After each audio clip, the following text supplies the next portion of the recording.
Good morning সবাইকে। আশা করছি তোমরা খুব ভালো আছো, আমিও খুব ভালো আছি। তো আজকে আমরা যাব পুজো দিতে।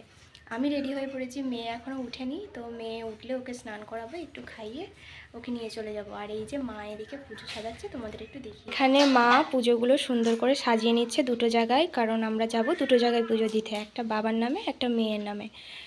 তো আমাদের বাড়িরই কাছে, একটু দূরে আর কি। তো সেখানেই যাব পুজো দিতে। শাঁখা দিয়ে পুজো দেওয়া হবে আর কি। তো পুজো দিতে সেই মন্দিরটা তোমাদের দেখিয়ে দেবো। চলো, এই যে আমরা তিনজনে রেডি হয়ে পড়েছি, মেয়েকে রেডি করে দিয়েছি, ও বেরিয়ে পড়েছে। আর ওই যে মা ভেতরে পুজোগুলো নিয়ে আসছে, অটো এলেই আমরা বেরিয়ে চলে যাব। আর অটোর জন্য এই যে আমরা এখন অপেক্ষা করছি, তারপরে চলে যাব।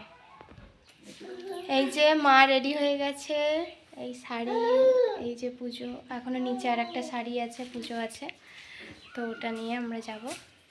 তো চলো, আমরা এখন অটোতে উঠে পড়েছি। তো এই যে আমার বোন আমার মেয়েকে নিয়েছে, আর আমি এক সাইডে বসেছি, মা সেখানে পুজো নিয়ে সেই সাইডে বসেছে। তো তারপর অটো থেকে নেমে পড়েছি, এই যে ঠাকুর মন্দিরে চলে এসেছি। তারপর এই যে পুকুরে নামলাম, কারণ এখানে পা ধোবো। কারণ ঠাকুর মন্দিরে ঢোকার আগে সবসময় পুকুরে পা ধুয়ে তারপর ঢুকতে হয়। আর এইটা হচ্ছে প্রতিষ্ঠা পুকুর, এখানে জল সবাই মাথায় দেয়, আমি একটু দিয়ে দিলাম। তারপর এই যে মেয়েকেও দিয়ে দেব, ওকেও দিয়ে দিলাম। তো তারপর আমরা চলে যাব ওপরে মন্দিরের সামনে। তো এই মন্দিরটা এখনও বলা হয়নি তোমাদেরকে, এটা হলো মা বুড়ি মনসার মন্দির। এই মন্দিরটা বহু বছরের পুরনো, মানে আমি তো ছোটোবেলা থেকে জেনে এসেছি, মানে আমার বাবা আরে বলতো যে আমার ঠাকমাদের আমলের এই ঠাকুরটা, মানে তারও আগের হতে পারে, সেটা আমার পুরোপুরিভাবে সালটা মনে নেই, তবে প্রচুর বছরের পুরনো ঠাকুর। এখানে রয়েছে তোমার মা বুড়ি মনসা, যেটা মানে আদি মা। তার পাশে রয়েছে মা সরস্বতী, লক্ষ্মী, গণেশ, আর হচ্ছে এক পাশে রয়েছে মা কালী মা, আর এক পাশে রয়েছে মা শীতলা। তো এই চারপাশটা একটু তোমাদের ঘুরিয়ে একটু দেখালাম। আর ওই যে মন্দির আর একটা দেখা যাচ্ছে না, ওখানে হচ্ছে শিব ঠাকুর আছে।